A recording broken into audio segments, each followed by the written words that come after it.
Bismillahirrahmanirrahim. Assalamualaikum warahmatullahi wabarakatuh. Kali ini saya mempunyai ide mengenai analisis nilai TKA anak SMA ya, berbasis Agent AI, MCP, dan Web3. Nah, ini yang sedang saya kerjakan yaitu membuat dashboard ya, antara konvensional dibandingkan dengan agen AI. Kalau yang konvensional sudah saya lakukan di video sebelumnya, sedangkan agen AI baru saya akan lakukan. Nah, harapan saya kira-kira inilah nilai tambah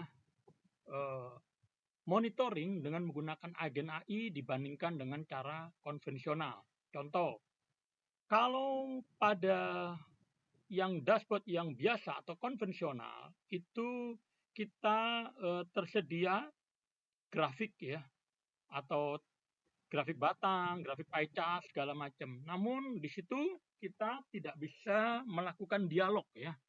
Nah, berbeda dengan kalau monitoring yang berbasis agent AI plus MCP plus Web3, kita bisa melakukan dialog dengan menggunakan bahasa alamiah.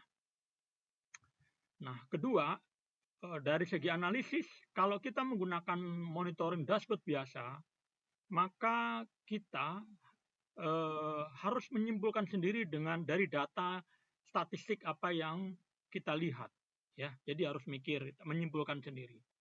Nah, berbeda dengan kalau menggunakan agen AI, maka AI itu akan bisa memberikan saran kepada kita. Misalkan dia bilang bahwa suhu terlalu panas, segera matikan mesin. Jadi ada semacam sistem rekomendasi ya, recommendation system. Ketiga adalah dari segi fleksibilitas ya.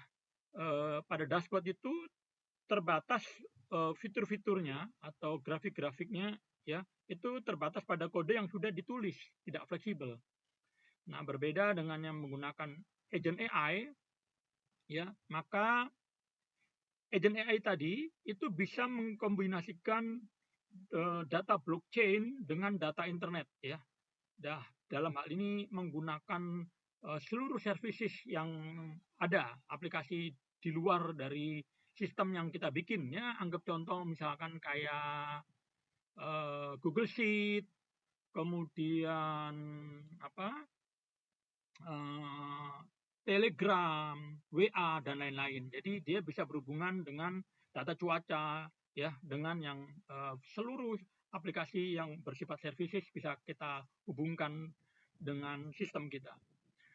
Nah, jadi contoh kasus nyatanya seperti ini. Jadi begitu kita melihat dashboard, maka kita muncul pertanyaan, kenapa ya mining time hari ini lama?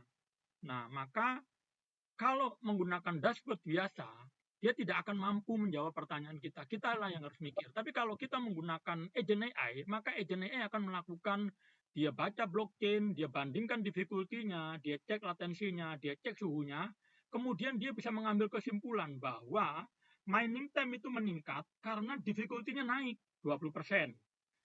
Dan suhu rata-rata dari ESP32 naik juga ya. Nah, wajar ya, kalau suhunya panas tentu kerja prosesor menjadi lambat ya, otomatis mining time-nya juga meningkat atau lama. Nah, ini yang basic saya ya di bidang IoT ya. Nah, coba kita extend yaitu dengan kasus yang anak-anak TKA dan SMA ya. Jadi analogi dengan kenapa nilai TK anak SMA sekarang rendah. Katakanlah ini hipotesa ya, saya tidak berani menyimpulkan. Nah, maka AI agent akan melakukan pengecekan nilai ujian anak-anak SMA, ya, ujian TKA. Kemudian dia akan mengecek tingkat kesulitan soalnya. Waktu pengerjaannya ya, apakah memang betul satu soal itu cuma dikasih waktu 2 menit katakanlah, terlalu cepat dibanding yang tahun-tahun lalu. Dan tentu dia akan mengecek beban kognitif siswa. Sehingga agent AI akan bisa menyimpulkan atau menjawab pertanyaan kita, kenapa nilai TKA anak SMA itu rendah? Ya, bisa jadi nilai TKA itu menurun karena tingkat difficulty-nya naik, katakanlah 20%, Sementara waktu pengerjaan tiap soalnya menurun. Jadi bisa dibilang wajar kalau nilai TKA anak SMA sekarang menurun. Itu hipotesa, bukan hasil fakta penelitian ya. Jadi mungkin maksud saya metodologinya bisa digunakan kalau ada yang berminat dalam melakukan analisis. Sekian sumbangan pemikiran saya, semoga bermanfaat.